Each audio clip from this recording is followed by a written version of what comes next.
তাল দিয়ে যত রকম পিঠাই বানায় না কেন, বাড়িতে প্রতি বছর পাকা তালের এই চুষি পিঠাটা বানাতেই হয়। এই পিঠাগুলো দেখতে যতটা লোভনীয়, তেমনই খুবই নরম আর রসালো। অল্প খেলে মন ভরবে না, মনে হবে যেন খেতেই থাকি। চাইলে এই পদ্ধতিতে এই চুষি পিঠার রেসিপিটি বাড়িতে একবার দেখতে পারেন। প্রথমেই তালের এই পিঠা রেসিপিটি বানিয়ে নেওয়ার জন্য নিয়ে নিচ্ছি 1 কাপ মতো তালের কাপ। মেজারিং কাপের মাপ করে 1 কাপ ঘন তালের কাপ নেওয়ার পর এবার এই কাপের মধ্যে 1/2 কাপ মতো জল দিয়ে মিশিয়ে নিয়েছি আর কড়াইয়ের মধ্যে নিয়ে নিলাম। এবার এই তালের কাপের সাথে জলটা দিয়ে অনবরত নাড়াচাড়া করে মিশিয়ে নিচ্ছি আর মোটামুটি গ্যাসের ফ্লেম মিডিয়ামে রেখে 2 মিনিট মতো সময় এই তালের কাপটা ফুটিয়ে নিচ্ছি। তালের কাঠটা মিশিয়ে নেওয়ার পর অল্প কিছুটা সময় জাল করে নিয়েছি। এবার এর মধ্যে স্বাদ মতো লবণ দিয়ে দিচ্ছি। আমি এখানে মোটামুটি 1/4 চামচ মতো লবণ দিয়ে দিয়েছি। আর লবণটা তালের কাঠের সাথে মিশিয়ে নেওয়ার পর এবার এই তালের কাঠটা গ্যাসের ফ্লেম মিডিয়ামে রেখে আরও 2 মিনিট মতো সময় অনবরত নাড়াচাড়া করে জাল করে নিচ্ছি।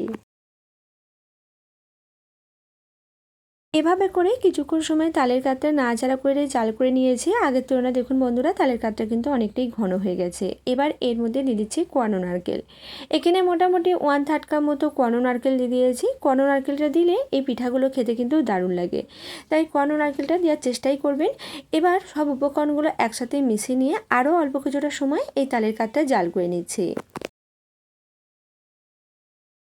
কোন নারকেল দিয়ে মিশিয়ে নিয়ে তালের এই কাঠটা অল্প কিছুক্ষণ সময় জাল করে নিয়েছি। এবার এখানে নিয়ে নিয়েছি সুজি। এখানে 1/2 কাপ ভর্তি করে নিয়ে নিয়েছি সুজি।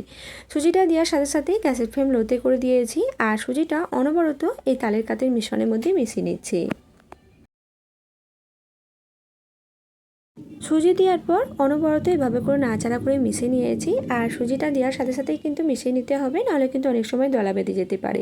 বেশ কিছুক্ষণ সময় নাড়াচাড়া করার পর দেখুন বন্ধুরা, এটা কিন্তু আস্তে আস্তে ঘন হতে শুরু করেছে আর মোটামুটি 2 থেকে 3 মিনিট মতো সময় নাড়াচাড়া করার পর দেখুন এটা একটা ডোয়ের মতো তৈরি হয়ে গেছে। তবে ডোটা কিন্তু খুব বেশি শক্তও নয় আবার নরমও নয়, মিডিয়াম করে ডোটা রয়েছে।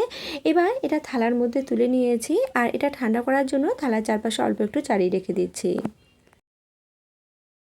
এবার যেই সময় এই ডোটা ঠান্ডা হচ্ছে এই সময়ের মধ্যে একটা চিনি শিরা তৈরি করে নিচ্ছি। তার জন্য কড়াইয়ের মধ্যে 1 কাপ মতো চিনি দিয়ে দিয়েছি, সাথে এর মধ্যে দিয়ে দিচ্ছি 1/2 কাপ মতো জল আর ফ্লেভারের জন্য 2টো এলাচ দিয়ে দিয়েছি।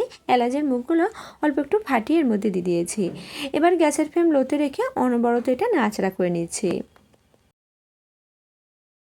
এভাবে করেই বেশ কিছুক্ষণ সময় এটা নাড়াচাড়া করে নিয়েছি। চিনি দেখুন খুব ভালোভাবে গলে গেছে আর চিনির শিরাটা অল্প একটু আঠালো এবং চটচটে ভাব রয়েছে। এভাবে করে চিনির শিরাটা তৈরি করে নিয়েছি। এবার এটা ঢাকনা দিয়ে ঢেকে এক সাইডে রেখে দিচ্ছি। এবার যে ডোটা তৈরি করে নিয়েছিলাম, ডোটা কিন্তু এ সময় খুব ভালোভাবে ঠান্ডা হয়নি, হালকা গরম রয়েছে আর অল্প একটু ঠান্ডা হয়ে যেতেই এটা কিন্তু অল্প অল্প করে শক্ত হতে শুরু করেছে। এবার আলতো গরম থাকতে থাকতে এটা অল্প একটু এভাবে করে চেপে নেওয়ার পর এর মধ্যে দিয়ে দিচ্ছি 2 চামচ মতো ময়দা। এই ময়দাটা দেওয়ার কারণে এই পিঠাগুলো যখন তেলের মধ্যে ভাজা হবে কোনো রকমভাবে ফেটে যাবে না, অনেকটাই পিঠাগুলো নরমও হবে। এবার এই ময়দাটা দিয়ে খুব ভালোভাবে এই ডোটার সাথে মিশিয়ে নিচ্ছি। ময়দা দিয়ে ডোটার সাথে খুব ভালোভাবে মেখে নিয়েছি আর মাখার সময় দেখুন বন্ধুরা, হাতের মধ্যে কিন্তু অল্প অল্প করে ডোটা লেগে যাচ্ছে। এবার এর মধ্যে দিয়ে দিচ্ছি 1 চামচ মতো গাওয়া ঘি। এই গাওয়া ঘিটা দিয়ে মিশিয়ে নেওয়ার কারণে দেখবেন এই ডোটা যখন মাখা হবে হাতের মধ্যে কোনো রকম লেগেও যাবে না, সাথে এই পিঠাগুলোর মধ্যে খুব সুন্দর একটা স্মেলও আসবে আর ডোটা অনেকটাই স্মুথ হয়ে যাবে।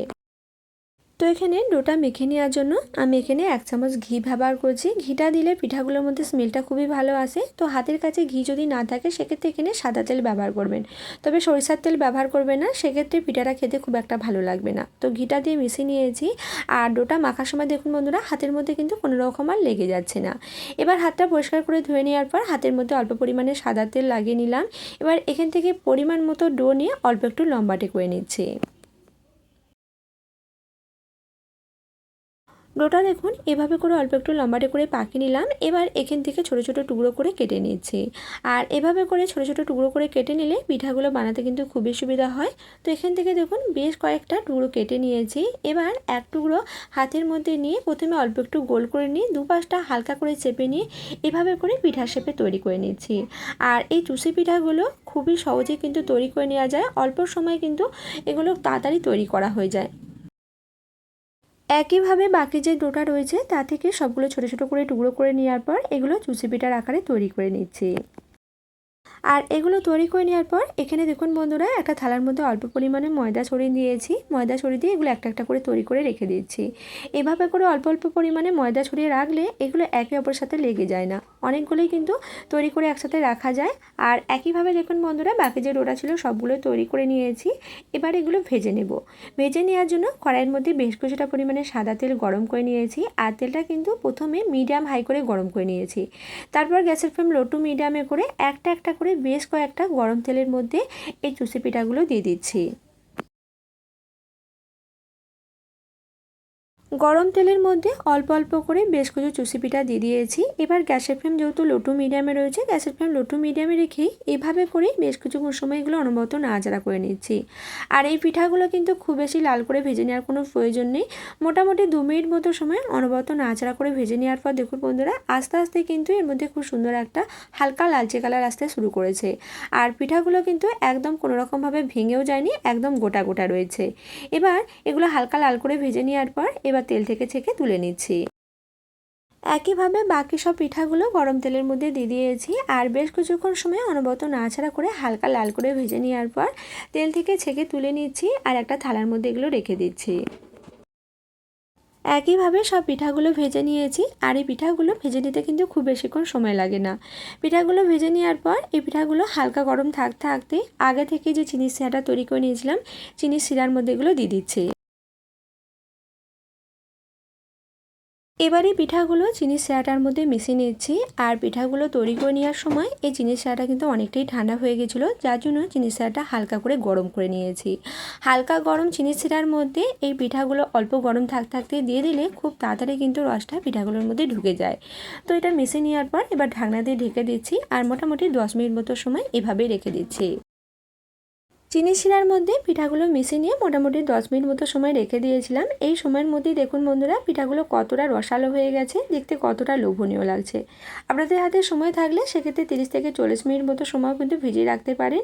আর এই পিঠাগুলো কিন্তু অল্প খরচে কম সময়ের মধ্যে বানিয়ে নেওয়া যায়। পিঠা খেতে ইচ্ছা হলে এইভাবে বাড়িতে একবার চুষি পিঠা বানিয়ে দেখুন। তালের এই চুষি পিঠা খেতে যে কি অসম্ভব ভালো লাগে, না বানিয়ে খেলে বিশ্বাসই হবে না। আর এই রেসিপিটি আপনাদের কেমন লাগলো অবশ্যই কমেন্ট করে জানাতে ভুলবেন না। আজকের মতো ভিডিওটা এখানেই শেষ করছি। আপনারা অনেক অনেক সুস্থ থাকবেন, ভালো থাকবেন।